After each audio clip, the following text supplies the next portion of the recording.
Najprej se zagotovo spodobi in je pravično povedati to, kar smo tudi povedali že večkrat javno, in sicer res je spodbudno, da končno dobivamo podnebni zakon. Ampak ta predlog, ki je žal pred nami, je po našem mnenju prešibek in razvodenel. In število priložnosti, ki jih imamo za spopadanje s podnebnimi spremembami, žal hitro kopni. Obenem pa je vaša moralna in tudi seveda politična dolžnost, drage spoštovane poslanke in poslanci, da naredite vse, kar je v vaši moči, da v zvezi s tem največjim civilizacijskim izzivom našega časa ukrepate v skladu z znanstvenimi dognanji, ki smo jih tudi danes tukaj slišali, v skladu torej z opozorili stroke in nenazadnje tudi v skladu z vašimi lastnimi predvolilnimi obljubami. In da bi ta zakon zares odgovarjal na ta največji civilizacijski izziv tega časa, predlagamo naslednje dopolnitve. Najprej vključitev obveznih umestnih ciljev za 2030, 2035, 2040 v 3. členu zakona. Potem izbris tega novega 152. člena, tako imenovano znižanje davkov in dajatev, ki se nam v bistvu žal težko rečem, kaj drugega kot zdi nepotreben, pravzaprav niti ne razumemo dejansko njegove funkcije in smisla in v resnici gre tukaj res samo za uvajanje nove subvencije za fosilna goriva. Potem naprej, 72. člen, temu bom posvetila malo več pozornosti, torej letalska podnebna dajatev. Zasebni leti so eden najbolj neučinkovitih načinov potovanja z vidika emisij toplogrednih plinov. Po nekaterih ocenah ustvarijo 10-krat do 20-krat več emisij na potnika kot pa komercialni poleti in 100-krat več kot pa potovanje recimo z vlakom. Tukaj se pogovarjamo o neki privilegirani manjšini, katere razkošje ima nesorazmerno velik vpliv na podnebje in na posledice podnebne krize, ki jo pa občutimo vsi. Tako da vprašanje tukaj je, zakaj se najbolj onesnažujoča oblika potovanja še naprej izogiba pravični obdavčitvi. To me res zanima. Nedavni najnovejši podatki kažejo, naprimer, da 1% najbogatejših, tudi Slovencev, proizvede 10-krat več emisij kot pa povprečen prebivalec.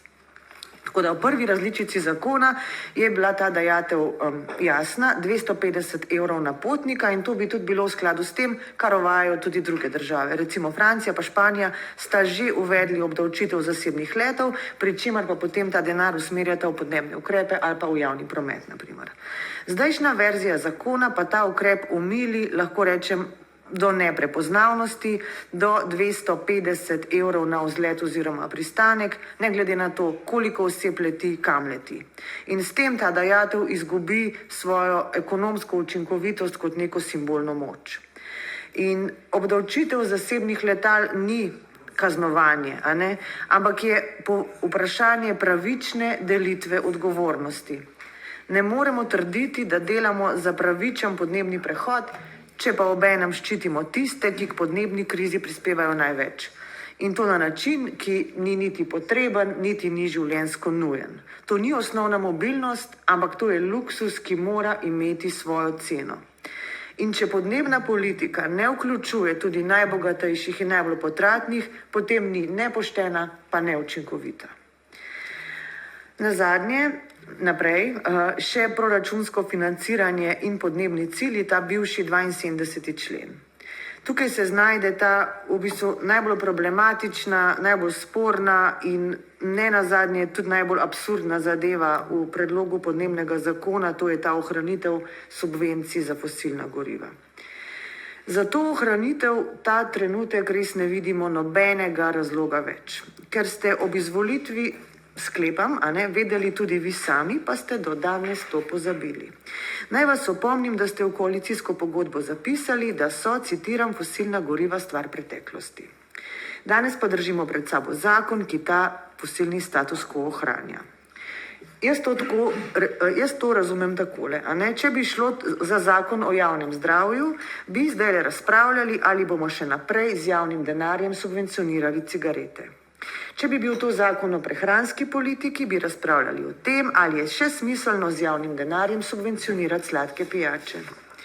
Ko gre pa za podnebje, pa pravimo, da je financiranje nečesa, kar nas je pripeljalo do podnebnega zloma, še naprej upravičeno. In temu težko rečemo kaj drugega kot pa absurd. In vaša javno predstavljena obrazložitev te ohranitve je šla nekako takole. Če ukinemo te trošarine za dizelsko gorivo pri komercialnem prevozu blaga potnikov, bomo izgubili prevoznike. Če mi ukinemo, sosednje države pa ne, bomo izgubili prihodke.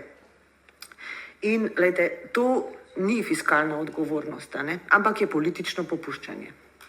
In če se emisije preselijo na Hrvaško ali pa na Madžarsko, smo na koncu vsi na istem planetu. In s to logiko lahko upravičimo tudi to, da potem raje onesnažujemo doma. Slovenija mora delovati skladno z evropskimi cilji in zavezami, med katere sodi tudi odprava okolju škodljivih subvencij. In bojim se res, da bomo tukaj videli žal ta znani scenarij, ko vedno znova zmagajo telefonski klici iz raznih zbornic, pa tiha dogovarjanja in nedolgoročna odgovornost. O tem pišejo tudi mediji, mislim, da to ni čisto nobena skrivnost. In žal vedno zmagajo potem interesi tistih, ki imajo največ od tega ohranjanja statusa quo, pa čeprav nas to vodi, ne bom preveč dramatična, v katastrofo, In zato, ker drugih držav ne moremo prisiliti, da te subvencije ukinejo, pa potem kaj mi ne bomo naredili nič. In koliko časa bomo še talci te logike, počakajmo, naj začne nekdo drug, pa bomo mi potem sledili. Nekdo pač s tem mora začeti in Slovenija ima zdaj v tem trenutku možnost, da s tem začne odgovorno in postopno. Te subvencije niso konkurenčna prednost, ampak so zanka, ki nas veže na preteklost.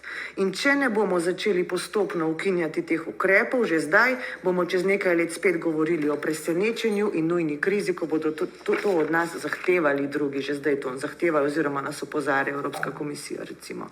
Zato pač predlagamo, da se subvencije za rabo fosilnih goriv postopno odpravijo, vključno z vračili trošarin, in naj se ta denar preusmeri drugam, pač tja, kamor se ustvarja prihodnost, ne pa da se preteklost umetno ohranja pri življenju. Vse, o čemer govorimo, torej vsi te naši predlogi, po mojem mnenju niso nobene pretirane ali pa skrajne zahteve. Gre za nujne ukrepe, če želimo ohraniti verodostojnost in delovati znotraj podnebno varnih meja. Seveda se jaz osebno zelo zavedam, da je vsaka politična odločitev krmarjenje in na koncu kompromis med različnimi interesi. To je jasno.